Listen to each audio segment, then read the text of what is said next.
Esto es Desde la Redacción, el podcast de Rosario 3. Mi nombre es Mariano Galín. Y el mío, Ezequiel Clerici.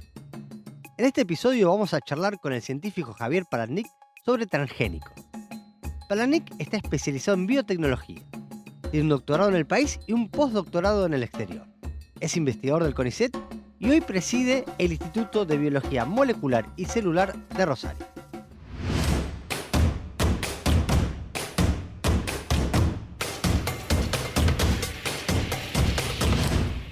Bueno, Ezequiel, ahora estamos hablando y vamos a charlar un rato largo y tendido con Javier Paladnik. Por ejemplo, de qué se habla cuando se habla de un transgénico. Pero Javier es un doctor muy preparado, muy capacitado, que estuvo en la tanda de los científicos que se fue del país a estudiar, a trabajar afuera, de los que vuelve fue esta primavera post salida de la convertibilidad, y ahora lo encuentra en un país que no es el mismo que volvió trabajando en el tema. Entonces, ¿por qué te fuiste? ¿Qué fuiste a buscar y cómo fue tu vuelta? Bueno, primero gracias por la invitación a Mariano y a Ezequiel y estar acá. Y para mí era, después de haber hecho un doctorado acá en la Facultad de Bioquímica, en estos comienzos del IBR acá en Rosario, mi idea era ir al siguiente paso, que era tener una formación en esos institutos de investigación de primer nivel del mundo. Quería saber dónde estaba la cocina de los nuevos conocimientos, cómo funcionaba esa cocina. Yo quería aprender eso. No necesariamente estaba buscando un gran descubrimiento, pero quería entender cómo es que esos grandes descubrimientos ocurrían. Y así fue como elegí irme a un laboratorio en Estados Unidos primero, después el laboratorio se mudó a Alemania, y siempre mi idea era todo aquello que podía aprender en el exterior, aprender en estos institutos, después volver y tratar de replicarlo acá en Rosario. Siempre la idea fue partir, aprender y poder volver. ¿De qué época aproximada estamos hablando que pasó esta salida tuya hacia Estados Unidos y después hacia Alemania? Sí, fue en el año 2000, Mirá vos. partí después de haber terminado el doctorado, eso fue en Estados Unidos unos 2 años, y después en el 2002 me moví de Estados Unidos a Alemania para estar 3 años más, y después ya volver acá en el 2005. ¿Qué se estudiaba allá? ¿Qué estudiaste? ¿Qué fuiste? ¿De qué participaste? ¿Qué centros eran estos que contaste? En el primer momento nuestra primera idea era ir a entender cómo era que crecían las plantas. Y fui a un instituto que se llama el Instituto Salk, que queda en las afueras de San Diego, en Estados Unidos, muy reconocido en la costa del Pacífico. Y ahí empezamos a trabajar, a entender cómo era que unos factores de transcripción, que son unos genes que controlan a otros genes, cómo es que funciona. Y en ese momento, cuando estábamos estudiando eso, empieza a aparecer en la ciencia algo nuevo, que no se había conocido de antemano, que había pasado desapercibido, ¿no? Porque ya la ciencia había crecido y se conocían un montón de cosas, pero aparece algo nuevo que se llama los microRNA. Y nadie los conocía. Y empiezan a aparecer esos primeros artículos que empiezan a decir que los microRNA están en humanos, están en animales. Y bueno, con un poco de casualidad y un poco las herramientas que estábamos en ese momento, me tocó participar en el descubrimiento de los primeros microRNAs que están en plantas. Y eso fue un boom que tuvo la ciencia en los años 2000, porque esos microRNAs son grandes reguladores del crecimiento y también participan en procesos de salud en biomedicina en humanos, controlan cómo es que nuestros cuerpos pueden crecer, cómo se diferencian nuestras células, y en las plantas ocurre algo similar. Entonces fue un momento muy apasionante porque era algo que fue completamente nuevo y muchos laboratorios del mundo que tenían una expertise en otros temas se abalanzaron A sobre ese esto. tema. Y decime, ¿cómo fue moldeándose la idea de volver? Si bien, como contaste, te fuiste con la idea de volver, ¿cómo se fue moldeando? Bueno, es ahora, es este momento, ¿qué viste? ¿Qué te impactó para decir, che, bueno, ya es tiempo, ya Ah, aprendí, ya lo vi, quiero traerlo o llevarme eso a Argentina? Porque aparte convengamos algo, Javier se va previo a que el estallido de 2001, que me Claro. imagino sí, lo viste desde afuera, sí. me interesa saber cómo lo atravesaste desde afuera, y después lo otro es volver. Claro. Digamos, Sí. con todo eso a Sí, cuestas. bueno, tengo una anécdota, porque yo cuando me fui primero, obviamente como todo, era un becario de CONICET que cobraba acá en peso y me voy a Estados Unidos, no tenía más ahorros que lo que había terminado mi beca, así que vivía en el día a día. Y yo había conseguido una beca, que era una beca internacional, que para estar en Estados Unidos se llamaba Human Science Frontiers Program, ¿Y qué se demoraron en pagarme? 3 meses se demoraron en pagarme. ¿Cómo viví y sufriendo, o sea, el día a día? Y me piden que arme una cuenta de banco en Estados Unidos. Digo, para mí esto es una misión difícil, porque estamos hablando en el 2000, ¿viste? Me tengo que armar una cuenta de banco. Digo, no puedo usar, yo tenía el Banco Bicel en ese momento acá. ¿No puedo usar la del Banco Le Bicel acá? dije, no puedo usarla, esto es previo al cierre de las cuentas. Claro, acá. claro, claro. Entonces le piden, me iban a depositar 6 meses juntos y le digo, ¿no me lo pueden depositar en el banco acá en Argentina? Qué hermoso. Y ellos era con mi inocencia, ellos me dijeron, no, tenés que armarte una cuenta en Estados Unidos. Así que armé mi cuenta en el Banco de San Diego, en Estados Unidos, me depositaron la plata ahí y al mes siguiente aparece todos los problemas acá en la Zafaste, la Argentina. pudiste sacar. Que pude vivir, no sé qué hubiera pasado de mí. Claro, si te agarraba el corralito. Así como Porque que- aparte fin de la convertibilidad, o sea, Fue por una eso me etapa- parecía que era como algo, ¿no? La verdad que la sufrí mucho porque cuando uno está afuera y ve a la distancia estas cosas, y ven acá las sufrimos, cuando uno está afuera parece todo mucho más grande, todos los Claro. problemas. Entonces, la verdad que la sufrí mucho, sobre todo tenía toda mi familia acá. Recién contabas lo del descubrimiento de los ARN, Sí, ¿verdad? microRNs. Micro ARN. Eso es. Hoy a la distancia, Sí. ¿cómo analizás o cómo atravesás haber sido parte de ese descubrimiento? Tener esa posibilidad de estar en algo que vos hoy ves en todas partes del mundo, que se aplica y que sirve tal vez para mejorar la calidad de los cultivos en lugares donde cuesta mucho que se reproduzca una planta. Por ahí estoy diciendo cualquier estupidez y me puede decir que estoy equivocado. No, bueno, estos descubrimientos en particular y los microRNs forman parte de todos estos mecanismos por los cuales se regula nuestro ADN, ¿no? La información que tenemos de nuestro ADN. Y es uno más y fue una experiencia, la verdad, muy desafiante porque cada cosa que nosotros encontrábamos era algo nuevo.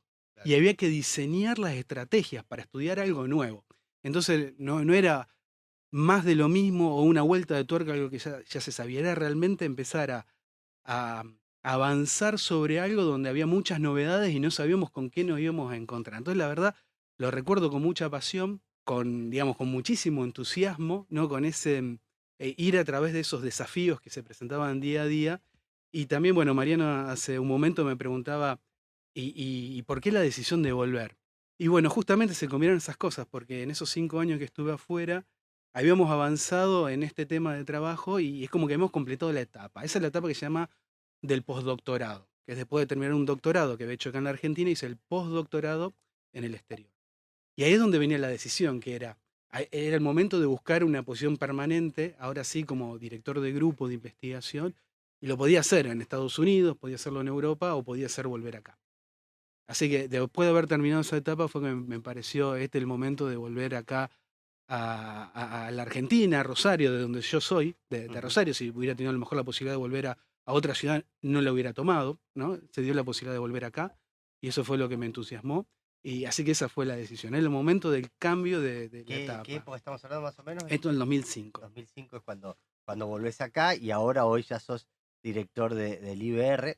IBR es uno de los institutos, te voy a pedir ahora que cuentes un poquito, que es uno de los edificios que si vos vas por Circunvalación o vas por 27 de febrero, dentro de ese gran complejo que conocemos popularmente como la Siberia, bueno, es uno de los que está ahí, dentro del complejo universitario, dentro de la parte donde hay colaboraciones entre la universidad, el Estado Nacional, bueno, es uno de los edificios lleno de científicos, pero que también ha tenido una característica que ha sido desde hace un tiempo buscar abrirse a la comunidad, tanto a periodistas, pero sobre todo a empresarios, a políticos, haciendo una jornada que yo participé este año de biolíderes, donde vas 48 horas intensivas obviamente, a conocer de qué trabajan, qué es lo que están haciendo ahí, verlo de primera mano, interactuar con los científicos que te cuentan qué están haciendo, ensayar algún tipo de experimento ahí en los salones, después de asistir a charlas técnicas. Una de esas charlas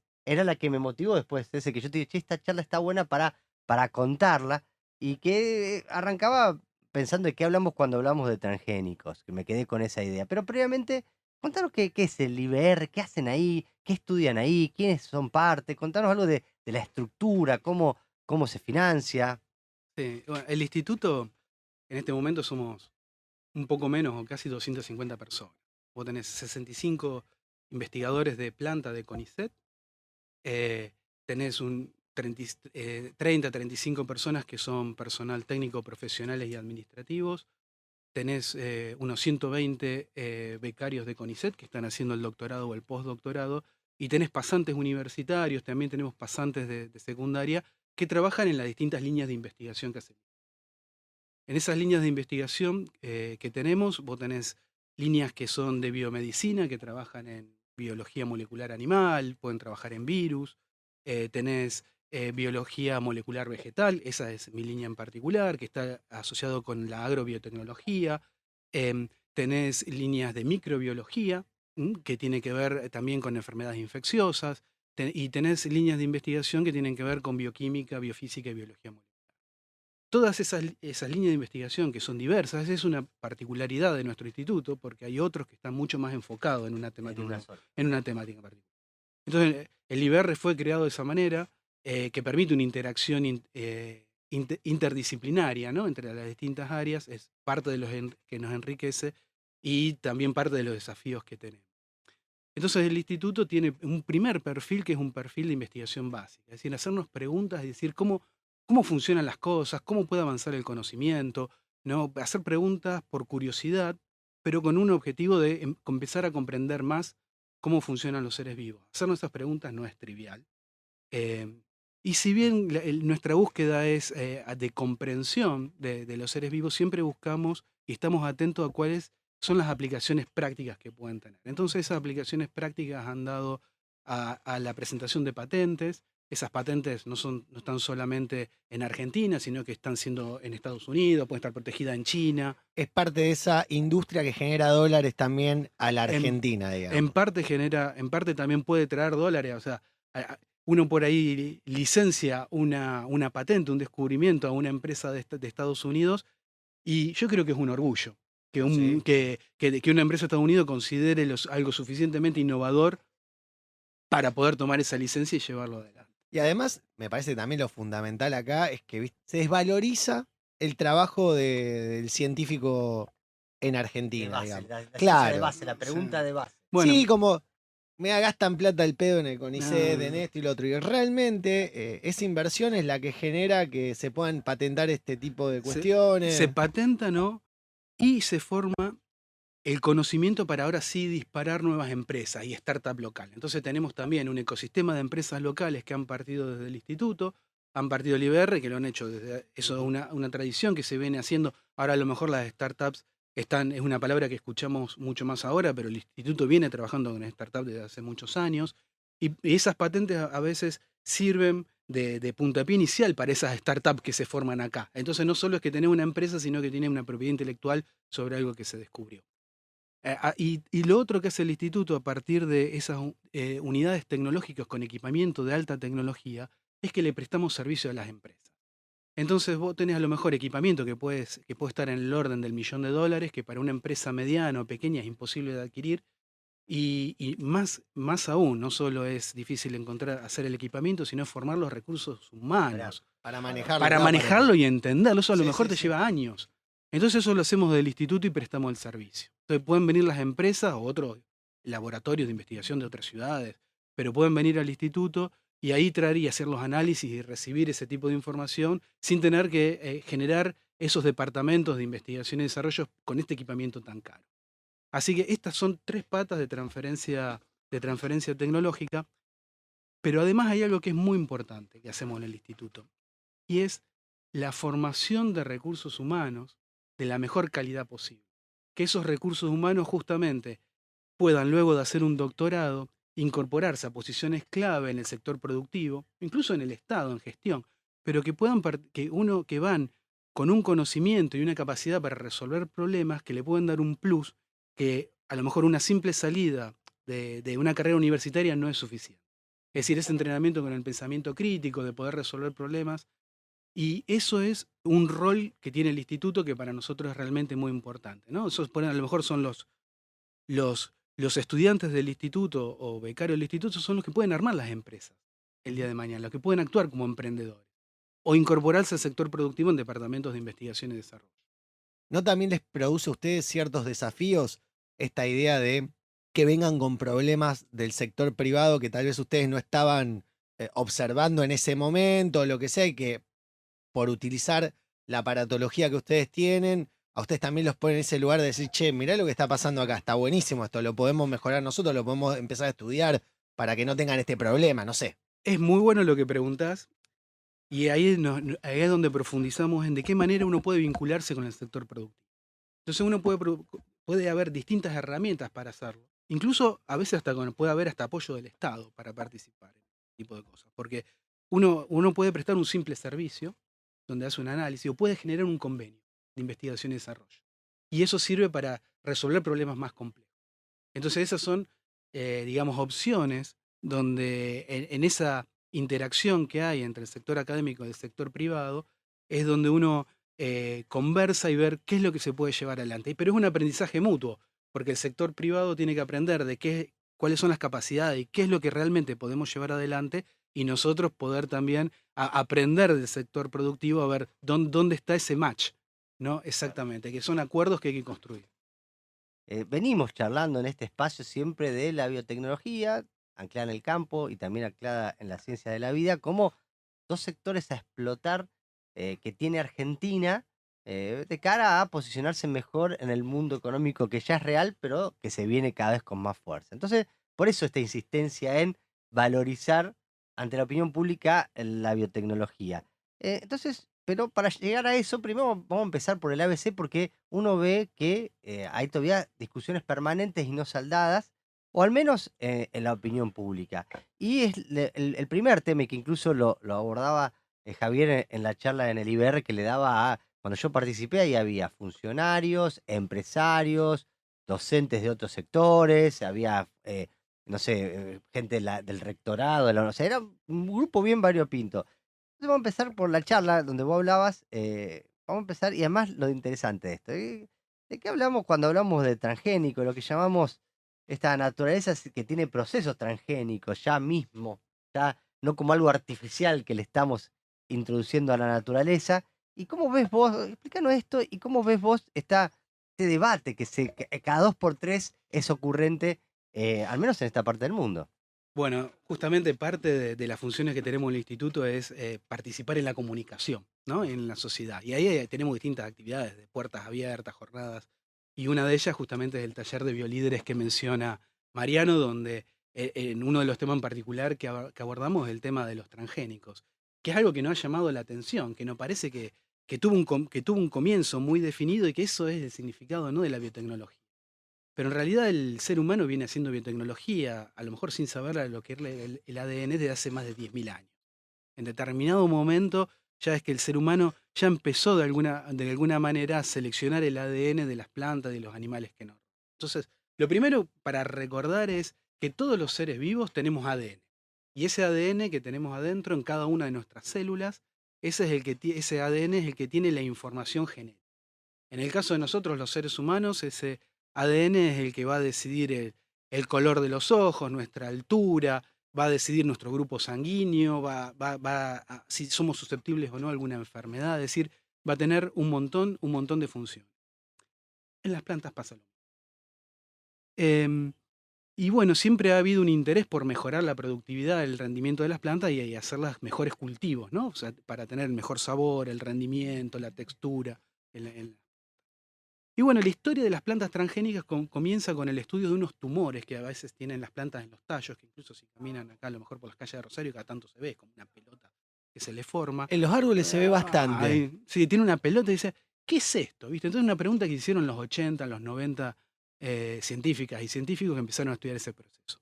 Y lo que encontraron es que ese tumor que estaba formado ahí en realidad lo causa una bacteria que está en el suelo normalmente, y que se llama Agrobacterium tumefaciens. Esta bacteria se pega sobre las células de la planta, se apoya y ahí lo que hace es inyectar ADN. Es decir, toma ADN de la bacteria, información génica que tiene la bacteria, y se la pasa a las células de la planta. Y ese ADN se inserta en el ADN de la planta, ¿no? Es decir, ese ADN lo que hace es tener toda esa información, tiene en la forma de bases, esa información tiene genes que tiene una función determinada. Y esa bacteria le incorpora a la planta fundamentalmente genes con dos funciones nuevas. esa bacteria le va a decir a las células de la planta que proliferen y se dividan, es decir, forman el tumor. Y lo otro que le va a decir a las células de la planta es que produzcan un tipo de alimento para que le sirva a la bacteria, que la alimente. Entonces ese tumor básicamente son células transgénicas de la planta porque recibieron el ADN de la bacteria que ahora van a estar multiplicándose y generando comida para la bacteria. Y este es un ejemplo de caso de un organismo transgénico natural que existe desde hace millones de años. Entonces los científicos pensaron, bueno, si la bacteria le inserta este ADN, yo sí cambio lo que le inserta en el ADN, ese gen que tiene la información para que produzca alimento para la bacteria o para que la célula se divide, los cambio. Y en la bacteria le agrego, por ejemplo, otro gen que, por ejemplo, puede tener una resistencia a herbicida o puede tener información para que la planta tenga mucha más vitamina A. Y ahora lo que hago es decirle a la bacteria, bueno, que haga lo suyo. O sea, lo que hacen ustedes desde la ciencia es, al descubrir esto, es direccionar qué quieren que esa bacteria haga. Digamos, en vez de hacerlo libremente, porque, Exactamente. claro, que sería en este caso ese tumor que vemos, yo me acuerdo de verlo mucho en los árboles, vos le decís, bueno, sé más resistente a un suelo donde tiene menos agua. O Exactamente. te van a tirar un herbicida, no te seques. No, pero es tal cual. Entonces, ese es el match. Entonces, a lo mejor las plantas transgénicas no es que fue un invento del hombre. Lo inventó la naturaleza. Lo que hizo el hombre fue cambiar el gen que le transfiere a la bacteria por otro gen de interés. Lo identificó y después decir, me interesa que en vez de este gen que vos lo haces naturalmente, pongas este que a mí me sirve. Que le sirve al agricultor. Esos son las plantas transgénicas. Lo que ocurrió con las plantas transgénicas y con este método, que obviamente inserta una parte de ADN en el ADN de la planta, inserta una parte que antes no estaba con esta nueva información, eso es lo que nos define a las plantas transgénicas como método de mejoramiento, es que, bueno, muchas veces estuvo asociado a multinacionales, ¿no es cierto? Y esos son los casos que más conocemos, pero también ha habido casos que son, que se llaman de tecnología abierta, llevado por universidades, y esto es muy importante porque en Asia hay un déficit muy grande de vitamina A en la alimentación que causa ceguera en los chicos. Hay un problema muy grande que puede afectar a 200.000 chicos por año. Entonces, el arroz, que es la fuente principal de alimentación, tiene muy poquita vitamina A. Entonces, la idea fue incorporar genes para que el arroz tenga más vitamina A. Ese arroz es dorado porque parece como si fuese una zanahoria, ¿no? Porque que es muy rica en carotenos. Y eso, la idea con eso es solucionar ese problema de salud de forma libre. Y eso fue uno de los primeros intentos que hubo con las plantas transgénicas. Históricamente, el transgénico tiene muy mala fama. Sí. Y yo no tengo un recuerdo bien claro desde cuándo, pero sí tengo el recuerdo de que es transgénico malo, ¿no? Sí, claro. El recuerdo ese malo es por el caso de las plantas de soja en nuestro particular, que son resistentes a herbicidas, es por el uso del herbicida. El problema no lo tiene el transgénico. El problema lo tiene el uso de un herbicida que puede ser más o menos tóxico, y el problema también es el mal uso de ese herbicida. Porque si yo a ese herbicida le empiezo a agregar otras cosas para que funcione mejor y esas otras cosas son tóxicas, o fumigo en una cantidad tremendamente grande, o lo hago sin tener en cuenta las condiciones adecuadas, obviamente que algo que puede ser beneficioso en determinada situación pasa a ser tóxico. Y ahí está el problema, pero no por la planta transgénica. La planta transgénica por sí misma no tiene un problema. O puede ser una cuestión cultural, ¿no? Que Claro. escuchamos hablar del transgénico, que es algo que fue diseñado por el hombre y que no lo termino de comprender lo que es, y eso me causa un choque, ¿no? Claro. Es como que hay una barrera también cultural a eso que escucho, no lo termino de entender completamente y bueno, lo rechazo. El tema es que esto que vendría a ser la modificación del ADN, que empezó por los transgénicos en los años 90, en realidad el ser humano sin saberlo lo viene haciendo desde hace. Vos contaste un ejemplo con las pastas Sí. italianas, que eso me alteró. ¿Cómo recordalo? Sí, porque las plantas italianas están modificadas, pero eso fue hace un poco más de los 90. Contá el ejemplo. No, porque esto es bastante anterior, y es porque Sí. lo primero es, o sea, nosotros tenemos ADN todo, pero si yo les pregunto, ¿qué tan diferente es nuestro ADN? Estamos nosotros tres acá. ¿Qué tan? Porque somos muy diferentes si nosotros nos vemos. Sí. Pero, ¿cuánto es de diferente? Bueno, nosotros tres tenemos acá el 99,9% de nuestro ADN es idéntico. Mirá. El 0,1 de nuestro ADN es diferente. Pero eso Y, Un montonazo. y ese 0,1 Ese 0,1 representa un montón. O sea que mi incipiente canosidad, que es desde muy pequeño, Al- viene con al algo con menos, eso. al menos parte pues no podemos descartar la influencia del ambiente, del estrés Sí. en la canosidad o la parte del Sí, pelo. bueno, digamos. del estrés creo que Mariano ahí puede decir que Ahí, soy un poco nervioso. ahí está, pero es un 0,1%. Muchas de esas diferencias no contribuyen en nada, pero algunas sí. Pero eso es lo que ha usado desde hace 10.000 años el ser humano para identificar en determinados momentos determinadas plantas que tenían ciertas características particulares. Porque había estos cambios. Entonces seleccionaban alguna planta que a lo mejor el grano era un poquito más grande, que la planta tenía otras características, que el sabor, y esa la seleccionaban y con esa tenían la progenie. Pero esa planta que tiene el grano un poquito más grande o con otras características, tiene el ADN diferente a las otras. Y si eso vos lo haces durante miles de años, cientos o miles de años, empezás a cambiar el ADN de que había silvestremente, que tenía silvestre la especie original, y empezás a tener domesticada una planta que tiene un ADN diferente.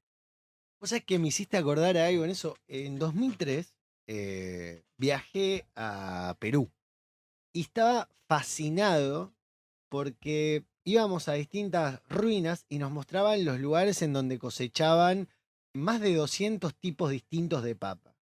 Y era bueno por altura y demás, pero tenían lugares donde guardaban las semillas muy puntualmente, que era un lugar protegido. Los incas fueron biotecnólogos. Totalmente, fueron biotecnólogos mirá. haciendo eso. Ah. Y los ancestros de los aztecas también lo fueron. Así, lo que vos decís con la papa, era un misterio cuando llegaron los españoles. Porque cuando llegaron los españoles a lo que es Centroamérica, veían que había una cultura atrás del maíz, pero el maíz solo crecía en los campos de cultivo. No crecía silvestremente. Vos no lo encontrás al maíz dando vuelta por ahí libremente. Entonces, ¿de dónde venía el maíz?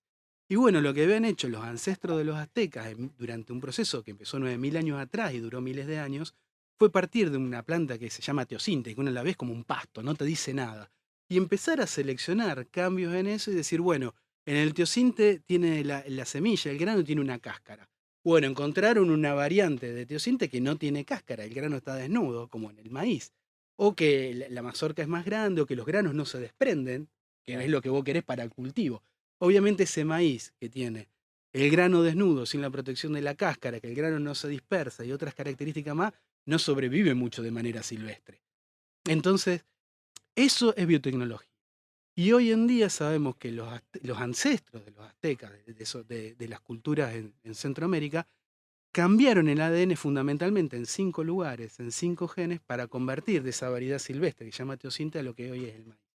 Entonces lo que ocurrió durante miles de años, ahora se puede hacer de manera diseñada en años o meses en un laboratorio de biología molecular. Claro, se aceleran los procesos Gracias al claro, conocimiento. al conocimiento para aprender. ¿Y lo de la pasta? Ahí viene la Lo de la pasta. pasta. Bueno, la idea es por qué somos diferentes Sí, sí, nosotros, sí. ¿no es cierto? Bueno, eso es porque cada tanto nuestro ADN tiene mutaciones. Una mutación en el ADN es un cambio en una letra.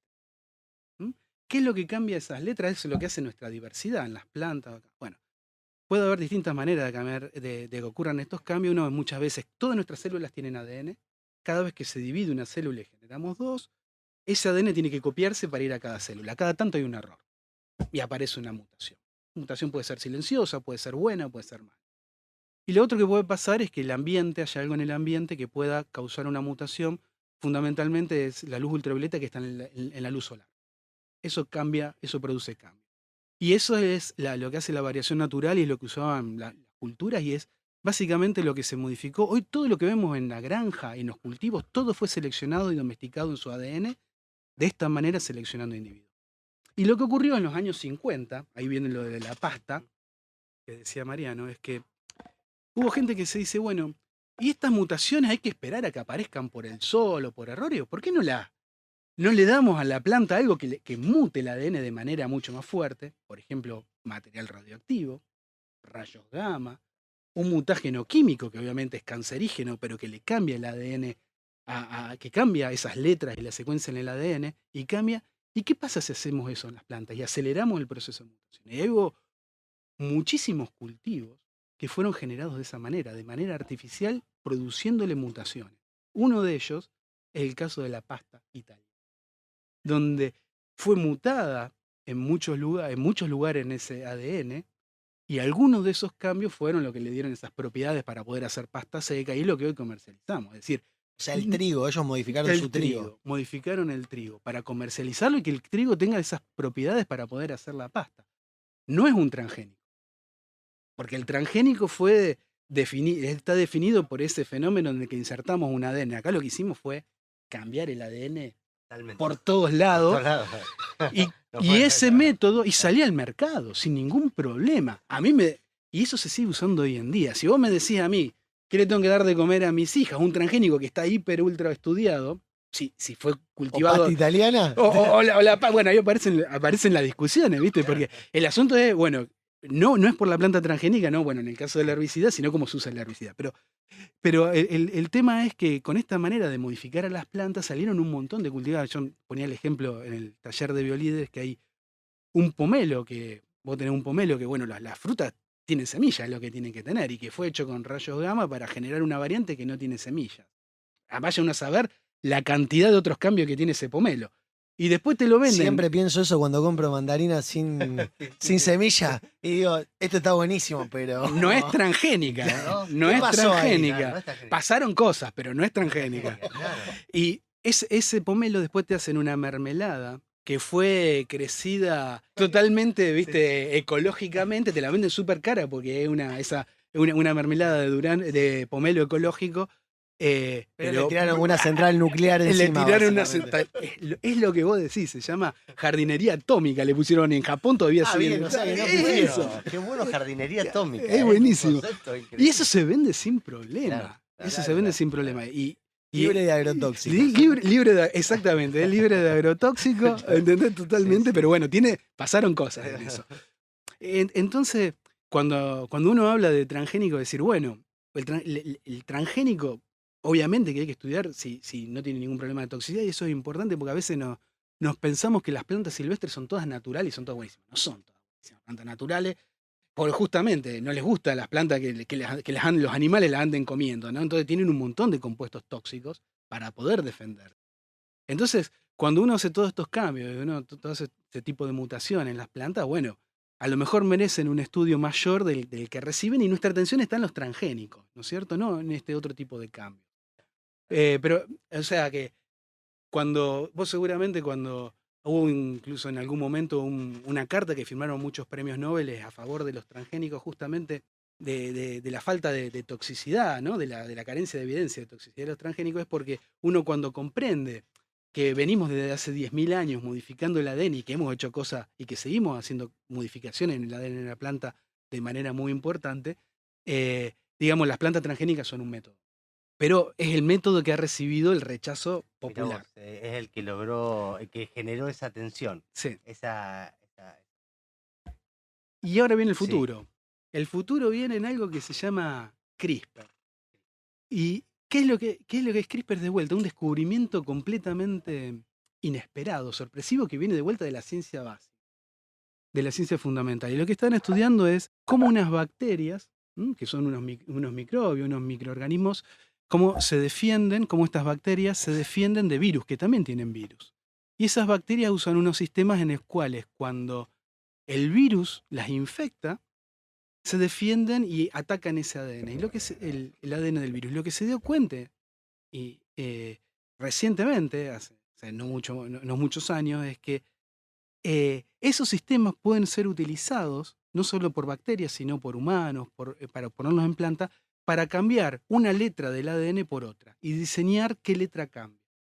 Esto no es una inserción de una secuencia de ADN, sino es producir un cambio uno por otro, que son exactamente los mismos tipos de cambio que produce la naturaleza en estas mutaciones por la luz solar o las que seleccionaron los ancestros de los aztecas o los ancestros de los incas.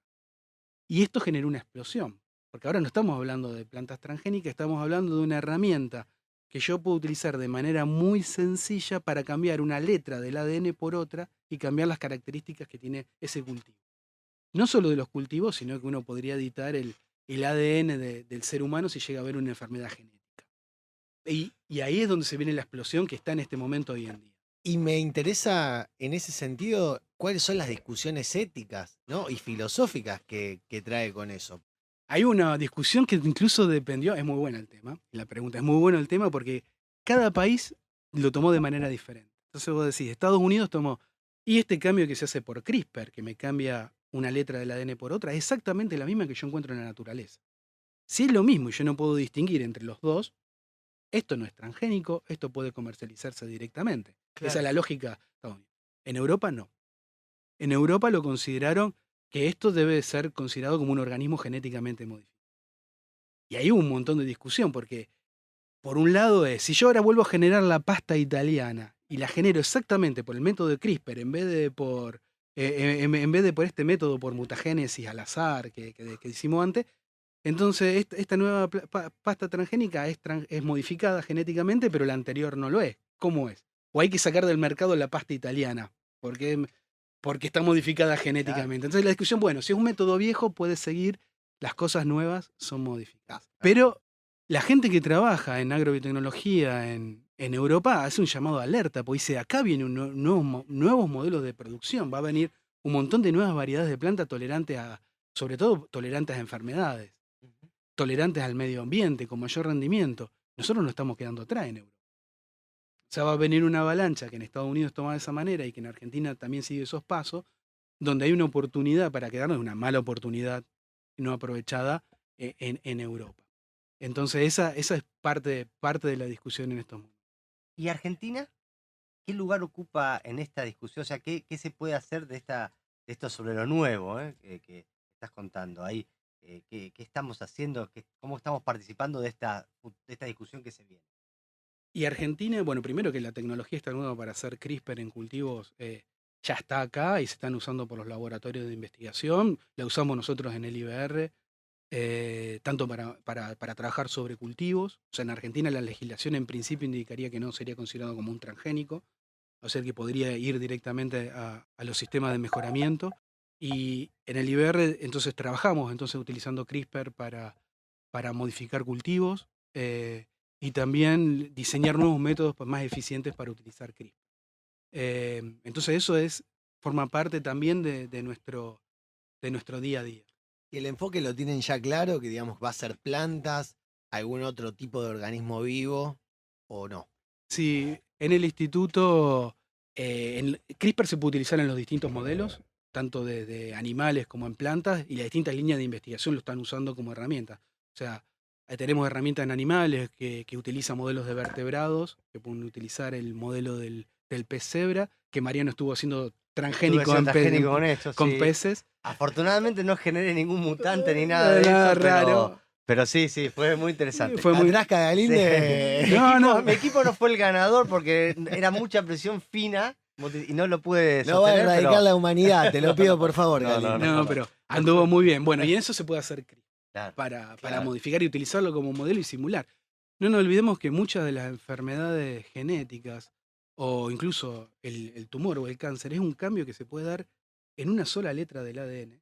Y ese cambio claro, lo que hace es simplemente un gen que tenía la información y decide cuánto se divide en las células. Ese gen cambia y ahora la célula se pierde el control de la división. Lo voy a hacer bien exagerado, pero ¿podrías cambiar para siempre la longevidad en el ser humano? ¿Podríamos ser algo así como inmortales con las modificaciones que permite CRISPR? Ahí es donde viene la importancia de la investigación básica. ¿Por qué? Porque si hablamos de una enfermedad que tiene una causa genética, uno sabe, esa enfermedad que tiene una causa genética hoy en día, podemos decir, cambió esta secuencia del ADN específicamente acá, y esto es lo que ocurre. Y esto viene de la investigación básica, fundamental. Entonces eso lo puedo cambiar. ¿Qué es lo que pasa con el envejecimiento? Y todavía no está claro. Entonces eso hace falta, para poder llegar a ese punto, nos hace falta más investigación básica para poder comprender todos estos procesos que son muy complejos para después poder dar lugar a la tecnología. Javier, durante toda la charla, algo que vos repetís constantemente es la cuestión de la ciencia básica. ¿Por qué es tan fundamental esa rama y qué diferencia tiene con una ciencia más... aplicada. Exacto, gracias. Porque no le iba a encontrar nunca la palabra y estaba buscando la paraciencia básica, cuál sería lo que viene después. Gracias. Sí. La ciencia básica es una ciencia que está basada en el deseo y la motivación de la curiosidad y poder entender cómo funcionan los seres vivos. Ese es el origen de hacerse una pregunta, para que no es trivial hacerse la pregunta, es muy complicada para ver cómo funcionan los seres vivos. Y te doy un ejemplo. En Estados Unidos había un microbiólogo que en determinado momento se hizo la pregunta de cómo hacían algunos microbios para poder vivir en los géiseres, ¿viste? Que son altas temperaturas. Y se fue allá y estudió y encontró que había unos microbios en particular que vivían a altas temperaturas. Y eso permitió, e investigación fundamental, es básica de eso, porque quería conocer esos microbios. Y cuando puso a ver esos microbios, descubrió que había una proteína que se llamaba TAC. Y que a lo mejor la proteína no la conoces, pero sí conoces otra cosa que, es que se hace con esa proteína TAC, que es el test de PCR, que es el test que se usaba para COVID. Ese test para COVID, que se usaba para detectar un montón de enfermedades, se hace gracias a esa TAC, porque tiene que ser a altas temperaturas. Y esa proteína que viene de ese microbio, que vive naturalmente en los géiseres, en las aguas termales de los parques de Yosemite, es una proteína que puede vivir a altas temperaturas. Nuestras proteínas se desarman completamente.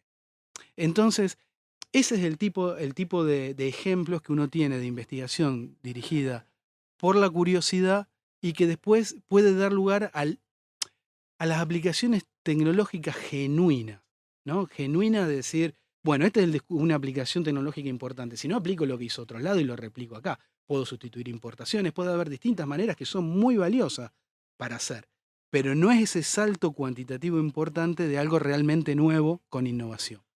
Muchas veces esos nuevos descubrimientos que son innovadores a nivel global, uno puede tener una propiedad intelectual con una patente que sea Claro. reconocida por los Sí. distintos países. Pienso en ¿cuál fue? ¿El maíz o el trigo? El H. El HB4. El HB4, el trigo. Entonces eso lo patentás. Claro. Pero te proteges. Primero, el patentamiento no solamente te permite hacer una licencia, pero te permite que nadie más te lo copie.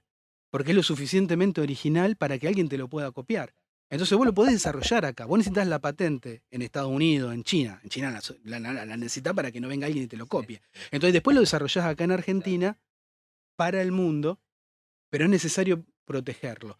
Y esas innovaciones que son consideradas a nivel global, que uno lo demuestra porque te aceptan las patentes, digamos, tienen un valor detrás. Hay un tema que siempre sobrevuela cuando hablamos de biotecnología, que es de que dejar asentado de que para que crezca la producción agroindustrial argentina, que ya sabemos todo lo que ello puede aportar, no solamente se trata de la suerte del clima, como la cosecha lo dejó claramente expuesto por la histórica seca, sino también va más allá de que se incorporen terrenos, que mejoren las prácticas agrícolas, que se invierta, sino también queda claro de que para que crezca tiene que seguir creciendo la innovación tecnológica en semillas, la innovación tecnológica en todos los procesos posteriores, incluso a la producción agropecuaria. Y creo que eso es uno de los conceptos que nos tiene que quedar claro, y acá también queda claro cómo podés generar en mayor producción, mayor conocimiento, en mayor producción en base al mayor conocimiento. No es que solamente se trata de agregar fuerza, sino también mente. Y aparte de lo que creo que desde todo lo que queremos es justamente es que no aumentar la tierra cultivable, Claro. sino dejar la tierra cultivable como está. Y hoy a lo mejor no hay un problema de seguridad alimentaria, ¿no? A lo mejor hoy en día es un problema de distribución política. Pero ¿qué es lo que va a pasar de acá a 20 años, de acá a 30 años, cuando la población del ser humano aumenta y el campo, el área cultivable, esperemos que sea la misma justamente para eso? Entonces, ahí necesitamos cada vez más aumentar el rendimiento y la producción. Y la biotecnología y estas cuestiones de diseño, sobre todo basado en el conocimiento de la ciencia básica, son una de las herramientas, vos mencionaste varias, son una de las herramientas a las que podemos recurrir y uno de los aportes que se pueden hacer dentro de un conjunto de aportes. Parece, vamos determinando, tengo dos preguntas, como para ir cerrando este vuelo. ¿Cuáles son los puntos vos fuertes que ves de Argentina hoy, de su política para el desarrollo de la ciencia en general y la biotecnología en particular? ¿Y cuáles para vos son los puntos débiles? Que decís, che, esto camina, pero esto me parece que no. Tu experiencia práctica, ¿cómo lo ves? Los puntos fuertes, y a lo mejor lo importante de esto es ver siempre el diferencial, ¿no? En la evolución. Ahora tenemos una ley, tanto a nivel nacional como a nivel provincial, que apoya la ciencia. Tener esas leyes que estén en los presupuestos es fundamental. porque eso no establece determinadas pautas. Entonces, a lo mejor el porcentaje del Producto Bruto que se dedica a la ciencia, uno, obviamente el país en este momento, no es un momento, no que tengo que decir que no es un momento fácil, Sí. pero a lo mejor el valor absoluto que se dedica a lo mejor no es lo suficientemente grande como para decir, esto es la masa crítica de dinero que hace falta para generar un cambio. O sea, no estamos en ese nivel todavía. Pero el hecho de que haya una proyección con un aumento del presupuesto, bueno, pone una situación Un horizonte de de crecimiento. optimismo, de Claro. evolución. Y eso es lo importante. Entonces, ese tipo de pautas que hay ahora es cada vez más importante. Lo otro es que haya un alineamiento político en los distintos partidos. Acá en Santa Fe fue aprobado por unanimidad este tipo de cosas, este tipo de herramientas. Entonces, lo importante es que las personas que les toque estar en la gestión, en el Estado, más allá del partido político que vengan, que sigan sosteniendo esto, que sea algo sostenido y de crecimiento. Obviamente, si tengo que hablar de las debilidades, yo creo que hay un problema muy importante que vos lo mencionabas y es la eficiencia. La eficiencia de la gestión del Estado, que nosotros no escapamos a esto, es un tema crítico, no solo que nos atraviesa transversalmente, pero y a la ciencia en particular, y sobre todo porque en determinado momento, si tenés que hacer transferencia tecnológica, no estás compitiendo en un mercadito local con el vecino, sino que querés competir a nivel internacional, Claro. te querés a nivel global. Entonces, ahí necesitas una eficiencia de gestión global. Y bueno, obviamente cuando empezamos a hablar de este tipo de cosas, nosotros siempre como hacemos investigación básica, primero como base consideramos que no hay, no hay que olvidarse y ahí es donde, en mi opinión, hay que ponerla en valor y apoyarla, no solo por los conocimientos nuevos, realmente innovadores que se van a dar, sino es porque realmente es donde se forman los nuevos recursos humanos que después van a poder hacer investigación aplicada, ¿no? Que Claro. esos son los recursos La humanos. base es como el semillero por el que Vos tenés el pasa la aplicada. semillero ahí, Claro. exactamente. ¿Y estamos bien en ese semillero? Y Porque uno siempre lo ves en otros sectores por ahí no de ciencia tan aplicada, pero que va por esa línea como es tecnología. Y ves que cruje el tema de recursos humanos. Acá en la sí. ciencia, en esta, Y buscamos siempre de generar ambientes que sean motivantes de la mejor manera para becarios y para estudiantes de atraerlo. Hay una muy buena formación y eso representa con respecto. La Argentina siempre tuvo una fuerte formación de recursos humanos en las universidades que se sumó con investigadores en forma individual que trabajaban con mucha potencia y eso arrastraba, ¿no? cierto. Y eso arrastraba a eso. Entonces, eso hay que mantenerlo, hay que motivar, hay que poner en valor este tipo de actividades y ver las perspectivas futuras. Yo creo que si mantenemos esto de que existen estas startups sostenidas en el tiempo y poner en valor que hacer un doctorado y un perfeccionamiento de la universidad, que puede ser en ciencia básica, como una evolución para luego poder pasar al sector productivo o quedarse en el sector académico, ¿no? O pasar a ser emprendedores, pero poner en valor esta etapa, yo creo que eso es ir por el buen camino. Desde el punto de vista de los recursos humanos y desde el punto de vista del financiamiento de la ciencia básica. Y la última pregunta tiene que ver con el arranque de esto, porque arrancamos contando tu experiencia, que te fuiste con la idea de volver y tomaste esa decisión hacia 2005, un país en crecimiento, ¿sí? 2005, una ciudad que brillaba, en la ciudad del Congreso de la Lengua. La pregunta es así, está bien, vos dijiste, me vine porque Rosario era una alternativa, si tal vez la otra opción no me quedaba. ¿No te arrepentiste? Eh, viendo, hoy no es la Argentina del 2005 ni la Rosario del 2005. ¿Lo pensás? ¿Lo ves? Con tu familia, que dicen, papá, ¿qué hiciste? Sí. No, ¿cómo Sí. llevas eso? Estás al frente de uno de los institutos más importantes que tiene la Sí. ciencia en Santa Fe y eso es un orgullo profesional. Pero ¿cómo convivís con eso? Sí, a ver. Lo primero que en el momento en el que tomé la decisión de volver, el contexto que había, yo creo que era la decisión a tomar. Eso era lo que había que hacer en ese momento, lo que yo quería hacer, o sea, lo que había y lo que yo quería hacer. Y ahora, bueno, buscamos eh, eh, seguir seguir teniendo objetivos desafiantes, porque eso es lo importante, ¿no? Eso es lo importante, es seguir yendo por el desafío. Hay una palabra, ¿viste? Cuando en Estados Unidos y en Europa, cuando hacen una carta de recomendación, ponen algo, uno de los adjetivos más importantes es decir que una persona es ambiciosa. Nosotros acá no lo interpretamos bien, porque pensamos que ambicioso a lo Sí, mejor sí, tiene sí. una connotación negativa. La formación católica se llama. ¿Sí? Bueno. Pero ambición afuera significa que es una persona que tiene ganas de ir por objetivos desafiantes. Eso es lo que a mí me gusta. Y eso es lo que a mí me gustaría, de lo que me gusta llevar antes del IBR, o de mi grupo de investigación, de ir por objetivos desafiantes. Y algo que está muy bueno es por ejemplo, el feedback del taller de biolíderes, que creo que el feedback ha sido buenísimo. Sí. ¿Qué es lo que se puede hacer también en Rosario, en esta otra Rosario, además de la Rosario que nos atraviesa a todos como ciudadanos en el día a día? Entonces, tener un rol en decir, bueno, desde nuestro granito de arena, desde nuestro punto de vista, podemos mostrar otra cara de qué es lo que hace Rosario, que Mariano lo elogia, y agradecido a que Mariano lo elogie eso, me parece que es importante de hacer. Tenemos nuestra contribución desde nuestro lugar, decir, bueno, también acá podemos aportar desde otro punto de vista, otro aspecto de nuestra ciudad. Javier, muchas gracias. No, gracias a ustedes. Producción, Mariano Galíndez. Desde la redacción, es una creación de Rosario 3, Grupo Televisión Litoral. Gracias por tu atención.